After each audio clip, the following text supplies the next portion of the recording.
Well, we now know for a fact, because Hunter himself has admitted it, that the laptop he left at that repair shop was in fact authentic and not Russian disinformation or something.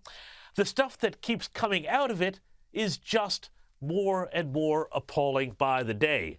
Now, I really hope you went and made yourself a strong drink for this one, because the latest revelations, well, have a look. According to this report, text messages have been found on the laptop that show classy Jed Hunter withheld pay from a female assistant who was desperate for money to pay the rent, and he demanded that, in order to get the money that she was owed, he demanded that she set up her phone so he could FaceTime her and watch her in the shower. Yuck. There's more detail, but I'm not going to go into any more than that. This is Sky After Dark, but it's not that after dark, if you know what I'm saying.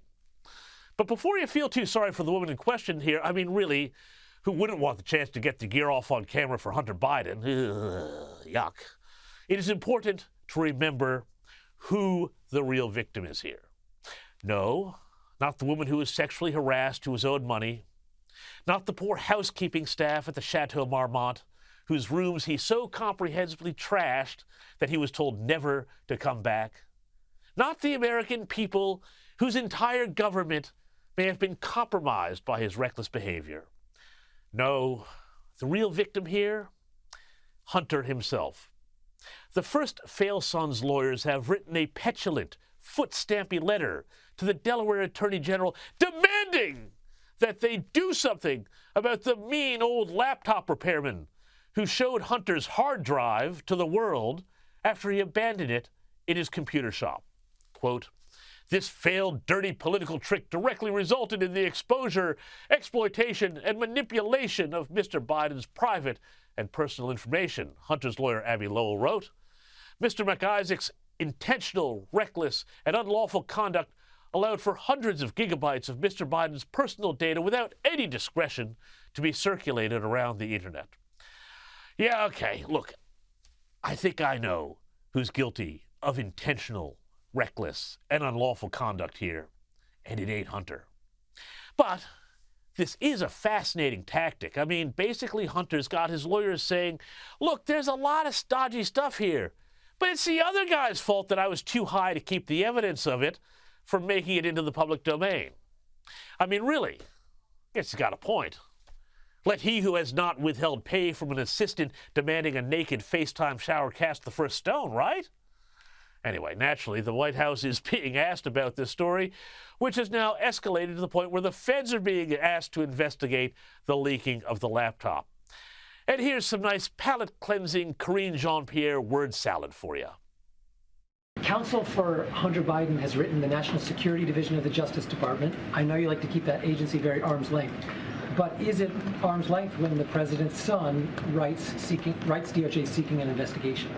I mean, look, I'm going to be pretty consistent, as I have been from this podium when it relates to that particular question that you're asking me. We have been for the last 2 years, and I will say to you that that is something for Hunter Biden's personal representative, their representative, to speak to. I'm just not going to speak to it from here. I would, as far as that piece, I would refer you to the White House Counsel Office. And again, don't have anything to add. This is something for his personal representatives to speak to.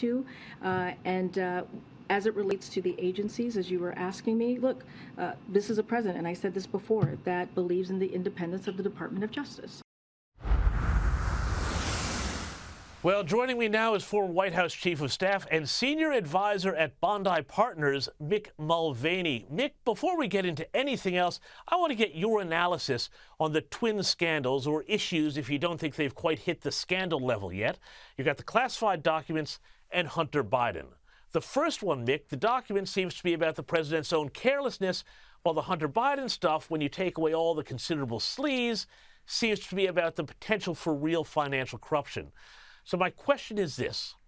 The Hunter stuff about payments and arranging access to the highest levels of government for foreign companies absolutely stinks, yet it is the issue of the poorly kept documents that is getting legs in the press. Now, you've been around Washington a long time. Do you smell something fishy here? At a bunch of different levels. James, by the way, it's always great to see you.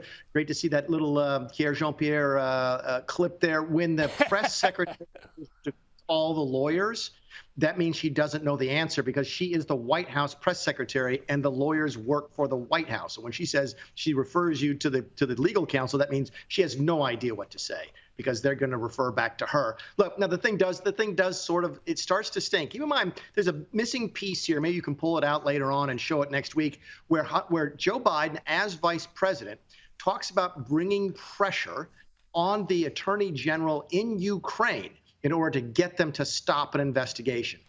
That's where this sort of ends. That's people are trying to draw a line between what's on Hunter's laptop and what Joe Biden was actually doing when he was vice president of the United States. So that's why this is a big deal. It's more than just the unfortunate story of a famous person's son who's addicted to drugs. The question is, was Joe Biden helping Hunter Biden, giving information to foreign countries, influencing a government policy towards foreign countries, and was there stuff on that laptop that could hurt American interests? So it is a big story, sort of covered up now by all the sensationalized scandal. Well, yeah, indeed. Look, I think you're right. I know exactly the clip you're talking about, but also it's not just about, that putting pressure on Ukraine to fire a prosecutor. It was also about all of the meetings that Joe Biden seemed to have with people that seemed to have been orchestrated by Hunter Biden while he was in office. I mean, that sort of thing really should concern people, I think, more than it seems to have captured the attention of the press. Yeah, listen, there's Watergate is a seminal turning point in American politics because it's the time where we learned once and for all there's two rules that you sort of follow when you deal with situations like this. Number one, follow the money. Okay, so you got to figure out who got paid, how the money got moved around, who the big guy was who supposedly was getting payments. Follow the money, rule number one. Rule number two from Watergate, it's never really the crime. It's always the cover-up. So I think the Biden team is really eager to move on from this. The media is eager to move on. Remember, most of the American media said that the laptop wasn't a real story. They refused to cover it. Twitter banned it as part of their pre-election policies and so forth because they bought that comment that this was Russian disinformation. So this is a big story. It is sort of bathed in scandal, so it looks like it's less important than it is.